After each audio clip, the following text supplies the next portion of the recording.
Oleh karena kemurahan Tuhan, ku ada sampai hari ini. Oleh karena kebaikan Tuhan, janji-Mu terjadi bagiku. Guys, apakah kalian udah siap?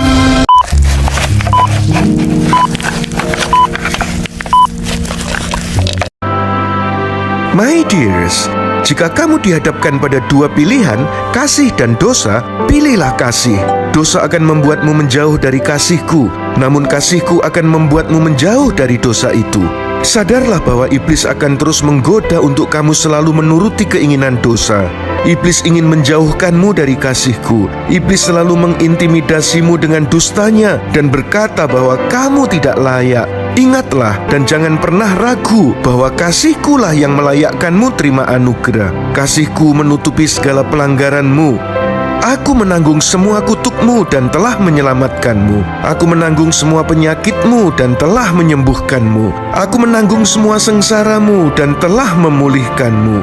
Berjalanlah di dalam kebenaran-Ku dan tidak lagi menuruti keinginan dosa itu. Aku mengasihimu, Jesus Christ.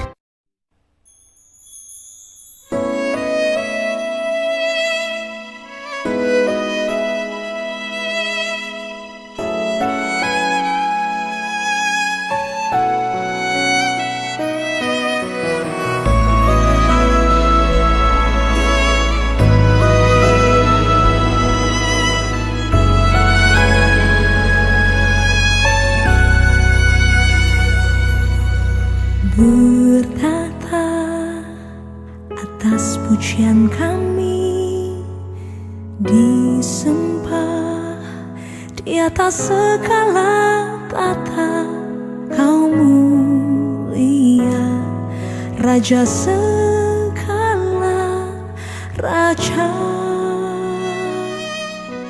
Kau jadikan semua indah, Kau jadikan tak ada jadi ada. Kau berkuasa, Kau ajaib, Kau bertahta di sini. Tak ada yang mustahil bagi Yesus, tak ada yang tak mungkin dalam kehendak-Nya. Kau janjikan rancangan limpah kebaikan, kuasa-Mu nyata di dalam hidupku. Tak ada yang mustahil bagi Yesus, tak ada yang tak mungkin dalam kehendak-Nya. Kau janjikan rancangan limpah kebaikan, kuasa-Mu nyata di dalam hidupku.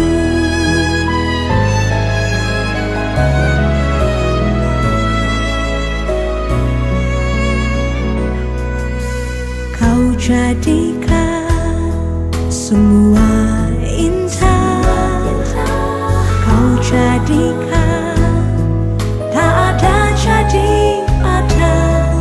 Kau berkuasa, Kau ajaib, Kau bertahta di sini.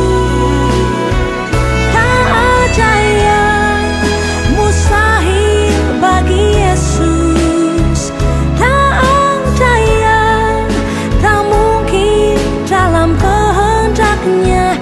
Kau janjikan rancangan limpah kebaikan, kuasa-Mu nyata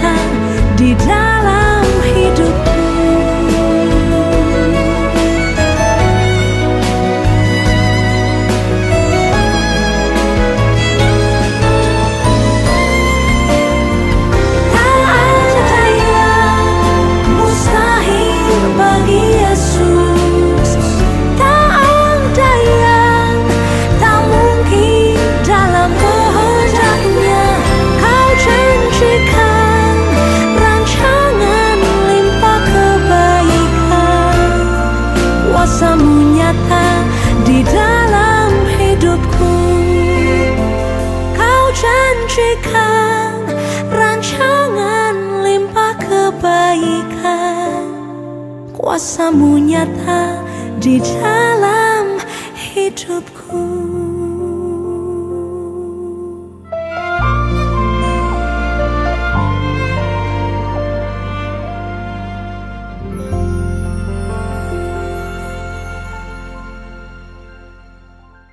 Tiga manfaat membaca firman Tuhan yang belum banyak orang tahu. Pertama, penguatan iman. Dengan membaca firman Tuhan membantu memperdalam hubungan dengan Tuhan dan memperkuat iman. Firman Tuhan memberikan penghiburan, pengharapan, dan kekuatan dalam menghadapi tantangan hidup. Dalam Roma 10 ayat 17, jadi iman timbul dari pendengaran dan pendengaran oleh firman Kristus.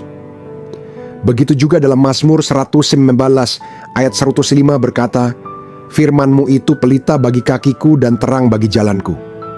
Manfaat yang kedua menjadi petunjuk hidup. Firman Tuhan memberikan pedoman dan kebijaksanaan untuk kehidupan sehari-hari. Melalui membaca Alkitab, kita dapat menemukan arahan yang tepat untuk membuat keputusan dan menjalani hidup yang berkenan di hadapan Tuhan. Dalam Amsal 3 ayat 5 dan 6, percayalah kepada Tuhan dengan segenap hatimu, dan janganlah bersandar kepada pengertianmu sendiri. Akuilah Dia dalam segala lakumu, maka Ia akan meluruskan jalanmu. Begitupun juga dalam Mazmur 1 ayat 1 dan 2 berkata, berbahagialah orang yang tidak berjalan menurut nasihat orang fasik, yang tidak berdiri di jalan orang berdosa, dan yang tidak duduk dalam kumpulan pencemooh, tetapi yang kesukaannya ialah Taurat Tuhan, dan yang merenungkan Taurat itu siang dan malam. Dan manfaat yang ketiga yaitu pertumbuhan spiritual. Membaca dan merenungkan firman Tuhan secara rutin membantu dalam pertumbuhan spiritual. Ini membantu dalam memahami kehendak Tuhan, memperbaiki diri, dan menjadi lebih serupa dengan Kristus dalam sikap dan perbuatan. Seperti yang tertulis dan juga dalam 1 Petrus 2 ayat 2 berkata, dan jadilah sama seperti bayi yang baru lahir, yang selalu ingin akan air susu yang murni dan yang rohani, supaya olehnya kamu bertumbuh dan beroleh keselamatan. Dengan demikian, membaca firman Tuhan setiap hari tidak hanya memberikan manfaat langsung berupa penguatan iman, petunjuk hidup, dan pertumbuhan spiritual, tetapi juga membawa kita lebih dekat kepada Tuhan dan tujuannya bagi hidup kita. Semoga lewat konten ini kita lebih setia lagi untuk merenungkan firman Tuhan. Semoga bermanfaat. Tuhan Yesus memberkati. Shalom saudara semua. Dan pada momen kali ini adalah saudara semua dibawa oleh Tuhan untuk memasuki awal yang baru, hidup bersama dengan Kristus. Saya ingin mengajak saudara semua untuk mengalami itu secara nyata. Nah, sebelum melanjutkan, saya ingin mengajak Anda untuk melihat ada satu firman Tuhan di dalam Filipi 3 ayat yang ke-13 yang berkata begini, saudara-saudaraku, aku sendiri tidak menganggapnya bahwa aku telah menangkapnya. Tetapi satu hal yang aku lakukan, aku melupakan apa yang ada di belakangku dan menjangkau apa yang ada di depanku. Ya, pada momen kali ini saya ingin mengajak, lupakan apa yang ada di belakang. Mungkin kemarin Anda telah mengalami satu peristiwa yang kelihatannya mengecewakan di hati. Anda mungkin mengalami satu musibah yang seakan-akan membuat diri saudara itu merasa alami trauma, depresi, dan lain sebagainya. Tapi, kita ingin mengajak supaya Anda melupakan apa yang ada di belakang. Dan kita fokus kepada apa yang ada di depan. Tentang apa yang akan Tuhan kerjakan. Yang akan Tuhan kembalikan dalam kehidupan saudara. Yang akan Tuhan bangun dalam kehidupan saudara. Saya percaya di depan saudara itu akan jauh lebih penting, jauh lebih besar, jauh lebih dahsyat daripada apa yang ada di belakang Anda. Dan saya sangat yakin sekali Tuhan Yesus akan betul-betul melakukan keajaiban yang terbaik bagi Anda yang dicintai oleh Yesus Kristus. Nah, sekarang saudara bisa sharing satu dengan yang lain untuk memberitahukan keputusan apa yang Anda akan lakukan, yaitu melupakan apa. saya akan melupakan tentang peristiwa kemarin yang terjadi. Oke, bagus. Sekarang saudara memutuskan, saya akan fokus kepada rancangan sebuah pintu yang terbuka dalam kehidupan Anda. Anda bisa sharingkan bersama-sama dengan rekan-rekan. Karena di sini sama-sama kita mengajak bergandengan tangan menuju kepada destiny yang telah Tuhan rencanakan. Firman Tuhan juga dikatakan di dalam ayat yang ke-14, aku berlari ke arah tujuan, yaitu sebuah hadiah panggilan sorgawi dari Elohim di dalam Kristus Yesus. Berlari, saudara. Kalimat di situ dikatakan berlari. Nah, berlari itu artinya adalah sudah tidak lagi mikir. Dia betul-betul totalitas. Dia betul-betul mengetahui kemana arah tujuannya dan tanpa ragu, tanpa bimbang, tapi betul-betul dengan sekuat hatinya. Saya berkata, sekuat hatinya, bulat hati, berjalan kepada apa yang telah Tuhan rencanakan. Karena seringkali orang itu merasa, saya dipanggil Tuhan, tapi saya mikir-mikir dulu. Nah, inilah, dia tidak akan pernah bisa dengan bulat hati memutuskan untuk ikut Yesus, ya, kepada apa yang telah Tuhan rencanakan. Berlari, mari saya ingin mengajak bersama-sama, jangan ada lagi keraguan di tahun yang baru ini, terutama di hari-hari ke depan. Jangan merasa bimbang, jangan merasa seakan-akan saya mau melangkah, tetapi saya mikir dulu ini nanti akan butuh diselesaikan. Jangan.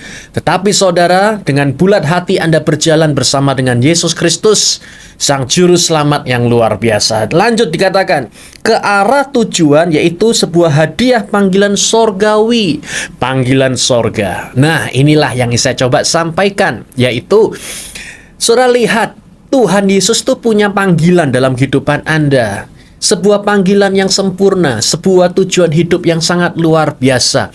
Dan saya sangat percaya sekali ketika kita berada dalam panggilannya itu, maka kita akan menyadari kita ini menjadi diri Anda yang maksimal di dalam Kristus Yesus. Kan sayang saudara, kalau kita ini hidup hanya separuh-separuh saja di dalam apa yang kita lakukan. Sudah totalitas saja kepada apa yang sudah Tuhan rencanakan dalam hidup kita. Lihat begini, Tuhan punya panggilan di dalam masa depan Anda. Tuhan punya panggilan sorgawi di dalam kesehatan saudara. Gunakan kesehatan Anda untuk menghidupi panggilan yang telah Tuhan miliki untuk kesehatan Anda, keluarga saudara, kesehatan saudara, yang lain sebagainya juga. Jadi pada momen kali ini saya ingin mengajak bersama-sama di tahun yang baru ini, terutama Chinese New Year, saudara, jadilah seperti apa yang telah Tuhan rencanakan. Dan saya percaya di dalam Yesus Kristus, kita semuanya pasti menerima yang terbaik melalui anugerah yang sempurna dalam kehidupan kita semua. Silakan sharing satu yang lain, dan saya percaya dalam Yesus kita terima yang terbaik. Amin. Yeshua HaMashiach, bless you. Kejadian 18 ayat 11-14. Adapun Abraham dan Sarah sudah tua, dan Sarah sudah lewat masa baginya untuk bisa mempunyai anak. Maka tertawalah Sarah sambil berkata dalam hatinya, akan berahikah aku setelah aku layu dan suamiku pun sudah tua? Lalu Yahweh berfirman kepada Abraham, mengapakah Sarah tertawa dan berkata dalam hatinya, sungguhkah aku akan melahirkan seorang anak, padahal aku sudah tua? Adakah sesuatu yang mustahil bagi Yahweh? Pada waktu yang telah ditetapkan, tahun depan aku akan kembali kepadamu, dan Sarah akan melahirkan seorang anak laki-laki. Amin. Satu hati kita mau berdoa. Tuhan, Bapa yang baik di dalam Tuhan Yesus Kristus, kami bersyukur atas setiap kebaikan yang telah Engkau nyatakan dalam kehidupan kami. Dalam setiap kemustahilan, kami boleh percaya Tuhan Yesus sanggup membuat segalanya mungkin. Kami percaya hubungan keluarga kami pasti diubahkan, keluarga kami pasti dimenangkan, keuangan kami pasti dipulihkan, sakit penyakit kami pasti disembuhkan. Karena kami percaya selama kami hidup, kami terus akan menghidupi anugerah, mujizat, mukjizat dan penyertaan pemulihan Tuhan yang sempurna. Sekalipun kami belum melihat saat ini terjadi, tapi kami percaya Tuhan selalu memberikan kami kemampuan dan kekuatan untuk kami hidup dalam pengharapan. Terima kasih Tuhan Yesus. Kami percaya dalam nama Tuhan Yesus Kristus kami berdoa. Amin. Selamat beristirahat saudara. Good night and rest in Jesus' love.